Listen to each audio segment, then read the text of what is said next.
Ассалаумағалейкум, Атырау балықшылары. Сіздер білсеңіздер, өткенде мен облыс әкімі Серік Шапкеновпен кездескен кезде мынандай тақырып қозғаған болатынмын. Яғни Құрманғазы, Жамбыл, Қызылбалық, Дамбы, Амангелді бойындағы халықтар балық аулағысы келеді, бірақ аулай алмайды. Неге? Не деген себеп?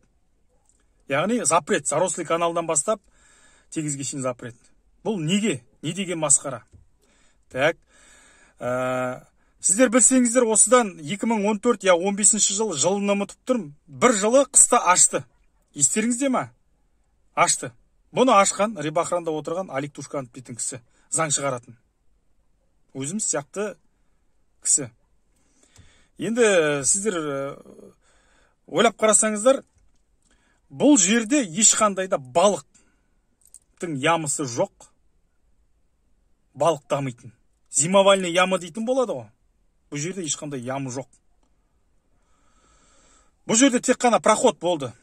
Ал зимовальный ямы дейтін бар, ол енді қаланың ішінде арғарай, қаладан арғарай кете береді. Бұл жер балық деген дамиды, өседі, өнеді, көбейеді деген сияқты. Енді менде мынандай сұрақ. Еркін қаладан неге аулауға болмайды?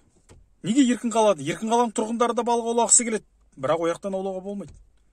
Дамбы бойындағы халық балық аулағысы келеді, оларға да болмайды. Үлкен кісілер, зейнеткерлер бар.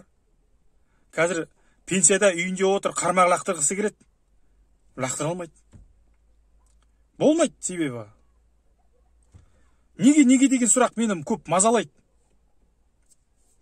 Енді ойлап қараңыздар, айтып отырмын ғой, жаңағы 2014-15 жылдарды бір қысында ашты, бірақ жауып тастады. Сонда сұрақ, олар қаласа ашады, қаласа жаба ма сонда? Тағы да, мына көктемнің кезінде балық икра шашады, дамиды дейді. Енді ойлап қараңыздар, жақсы. Даму керек, дұрыс болар. Балық икра шашу дұрыс ол деген, я. Ол кезде балық аулауға болмайды. Но бірақ кооперативтер тонналап аулап атады ғой, тонналап. Содан кейін бізге балық қайдан қалады? Біз сияқты қарапайым адамға қайдан қалады? Айтыңыздаршы. Белугісін ұстап атады. Қызыл балықсын ұстап атады. Сазаны болсын, басқасы болсын, қара балық, ірі балық, бәрін алып, тек қырып тастап атады ғой. Өздеріңіз білесіздер, тонналап кәдімгі. Трактормен алып тартып атады сеткілерін. Одан кейін бізге балық қайдан қалады? Айтыңыздаршы. Мына Каспий мен жайықтың тоғысатын жері 40 сантиметр, метр, 60 сантиметр, разный. Андеде қайық өте алмайды. Енді балық қалай кіреді оған? Балық кіре алмайды ғой. Дұрыс па? Неге біздер требовать етпейміз? Біздер содан кейін бізге не қалады? Содан кейін жайықта балық қала ма содан кейін? Қарапайым балықшыға дымда қалмайды ғой. Әуесқой балықшыларға дымда қалмайды. Ермек етіп лақтырайын дейсің қазір. Қазір өзім Жамбылдың тұрғынымын. Барып балық аулағым келеді. Кешкі тұрым, жұмыстан келіп, демалып, қармақ лақтырып. Жоқ, болмайды дейді. Мен сол үшін қалаға баруым керек. Неге олай? Неге олар өздері қаласа заңды өздеріне дұрыстап жасап алады да қарапайым халықты қысып тастайды? Неге еркін қаладан ашуға болмайды? Неге балық аулауға болмайды еркін қаладан? Айтыңыздаршы маған. Көптеген сұрақтар мені мазалайды. Жігіттер, айтайын. Айтылған сөз атылған оқпен бірдей. До конца жүреміз осы бойынша.